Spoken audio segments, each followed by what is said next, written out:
আসসালামু আলাইকুম। আমি হাকিম রফিক সরকার।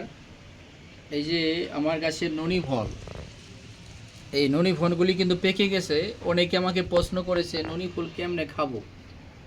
আমি খাওয়ার সিস্টেমটা আপনাদেরকে শিখাই দেই। দেখেন, এই ননি ফলগুলি যেগুলি পাকা, এই যে দেখেন এই পাকা ফল, এটা হলো পাকা, এটা পেকে গেছে।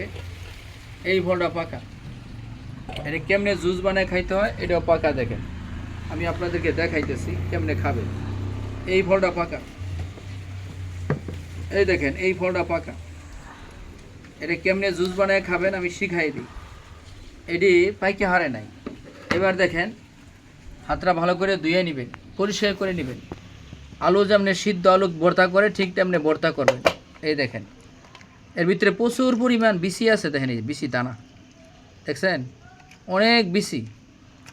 এই ননি ফলটা কেমনে জুস বাই করবেন আমি শিখাই দিই, কেমনে খাবেন। দেখেন, অসংখ্য বিসি রয়েছে এর ভিতরে, দেখছেন অনেক বিষ। এই দেখেন ননি ফলটা আমি কেমনে করে জুস বানাইতেছি, আপনারা খাইতে পারবেন। আমি শিখাই দেই। এই ননি ফল গাছ লাগাইয়া নিজে খাবেন। এই দেখেন প্রচুর পরিমাণ বিষ। যেমন আলু সিদ্ধ করলে যেরকম ভর্তা করতে হয় ঠিক তেমনিভাবে এটা আপনি ভর্তা করে এই জুস বাই করবেন। দেখেন এই প্রচুর পরিমাণ জুস বেরিতেছে, দেখেন কি সুন্দর, মার্শাল্লাহ মার্শাল্লাহ। দেখেন অনেক জুসের ভিতরে। এই দেখেন জুসটা আপনি কেমনে ভাই করেন, দেখছেন প্রচুর পরিমাণ বিষের ভিতরে। এই দেখেন অসংখ্য দানা এর ভিতরে রয়েছে, অসংখ্য দানা। দেখেন একটার ভিতরে অসংখ্য দানা আছে। এবার দেখেন এই বিষটা, প্রথমত বিষটা আপনি সরাই নেবেন। এরপর দেখেন কেমনে করে আমি এটা সুন্দর করে আপনি জুস বানিয়ে খাবেন আমি শিখাই দিই।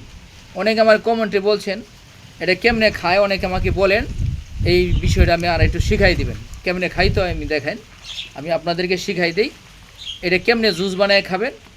এবার দেখেন এখান থেকে জুস কেমনে বাইরে আসে, দেখেন আমি দেখাইতেছি।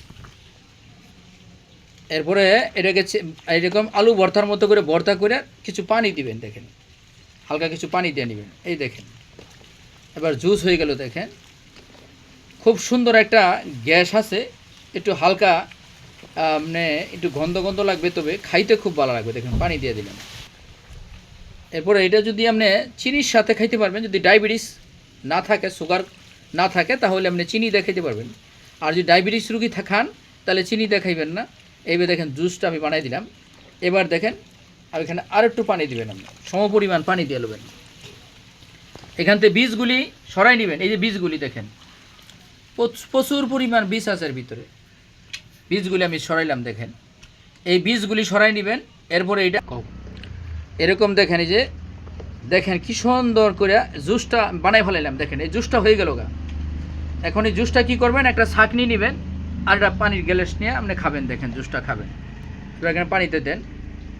সুন্দর দেখেন জুসটা বাড়িতেছে, দেখছেন এই যে সুন্দর হচ্ছে। দেখেন এই জুসগুলি হয়ে গেল। দেখেন আপনি এটা বোতলে ভরে রাখবেন, ভরে রেখে আপনি খেতে পারবেন। যারা ডায়াবেটিস আছে, এটা ক্যান্সার পর্যন্ত, গ্যাসের জন্য বিভিন্ন রোগের উপকার হয়ে থাকে। এই জুসটা আমি খাইয়ে দেখাই। বিসমিল্লাহির রহমানির রহিম।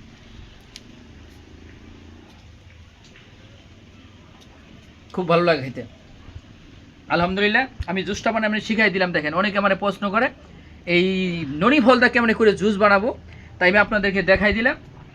এখন এই বাকিটা আপনি একটা বইমের ভরে রেখে খাবেন, খুব ভালো লাগে খেতে। ইনশাল্লাহ খেয়ে দেখবেন, আলহামদুলিল্লাহ। আরও বিস্তারিত জানতে হলে আমাকে একটু ফলো দিয়ে রাখবেন, লিখ দিয়ে রাখবেন, তাহলে জানতে পারবেন। বিভিন্ন ওষুধি গাছ আমার এখানে রয়েছে। আর ননি ফল যদি কেউ নিতে চান নিতে পারবেন। ননি ফল তাজারা নিতে পারবেন, অথবা ননি ফলের চারা যদি কেউ লাগায় আমার তো নিতে পারবেন। ইনশাল্লাহ এই বলে শেষ করলাম। আসসালামু আলাইকুম ওয়া রাহমাতুল্লাহি ওয়া বারাকাতুহু।